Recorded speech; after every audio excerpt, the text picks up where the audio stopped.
est-ce que vous pouvez accepter le fait que 90%, c'est ce que je répétais, y compris en venant déjà chez vous, que 90% de la presse est possédée par 9 milliardaires? Mais en quoi c'est gênant, ça? Ah, vous vous posez vraiment la question? Parce que si vous n'étiez pas gêné lorsqu'en Union soviétique, on considérait que tous les pouvoirs étaient concentrés par le parti? Vous pensez que ces 9 milliardaires vivent ensemble et qu'ils pensent la même chose? Non, je pense déjà qu'ils ne vivent pas ensemble, mais je pense... Ah oui. Deuxième partie de la question, est-ce qu'ils pensent la même chose? Absolument. Ils pensent la même chose, ils ont les mêmes intérêts, ils ont tous vraisemblablement voté Macron. Ils ne sont pas les éditorialistes des médias qui dirigent. Alors c'est toute la question. Écoutez, moi j'ai une thèse simple que je vous propose. J'ai une thèse simple que je vous propose. Celui qui paye l'orchestre choisit la musique. Moi, je ne crois pas à la philanthropie de ceux qui vous possèdent ou qui possèdent les autres. Je ne doute pas de votre indépendance à chacun, du fait que vous faites votre boulot et que vous n'avez pas de coup de fil tous les matins. Mais si ces milliardaires ont investi dans les médias, c'est qu'ils savent bien que fondamentalement, il y a une petite musique dans les médias. Tous les médias ont appelé à voter Macron avant que les Français ne les lisent. Donc il faut un média. Nous, on n'a pas appelé à voter Macron ici. Indépendant. Non, mais vous dites tous les médias, parce que vous faites la généralité depuis le début.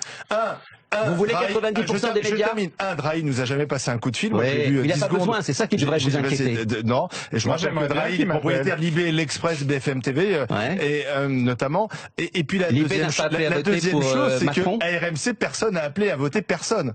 Ça, c'est ce que vous croyez. Mais pas pour vous, vous vous trompez. Là où vous vous trompez. Vous savez mieux que moi. Non, mais non, je vais vous dire là où vous vous trompez.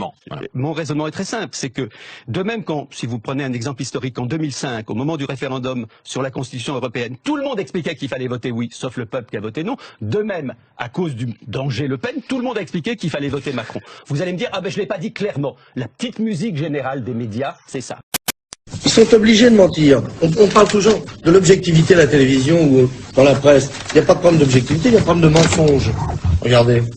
Vous avez ici, si on pouvait approcher une caméra. La une alors. La une, par exemple. Oui. Vous avez ici le Bigarro et l'horreur, comme dirait mon camarade Magda, ici présent. Vous voyez, la couverture n'est pas du tout la même. Vous voyez, la couverture n'est pas du tout la même. Mais par contre, dès que vous ouvrez le journal, allez-y, ouvrez le journal. Vous avez le même après. Vous voyez, cette page-là et cette page-là, c'est la même. Vous voyez, et si vous continuez, c'est pareil.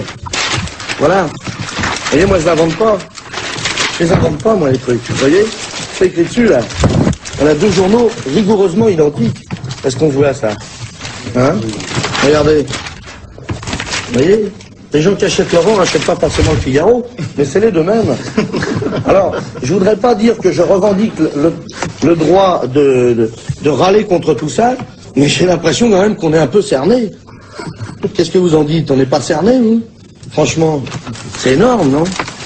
Quand il montre en direct ces deux journaux identiques, Coluche prend un très grand risque. Il se met à dos en effet Robert Hersant, le patron de ces deux journaux. L'homme qui, à l'époque, contrôle la majorité de la presse de province en France.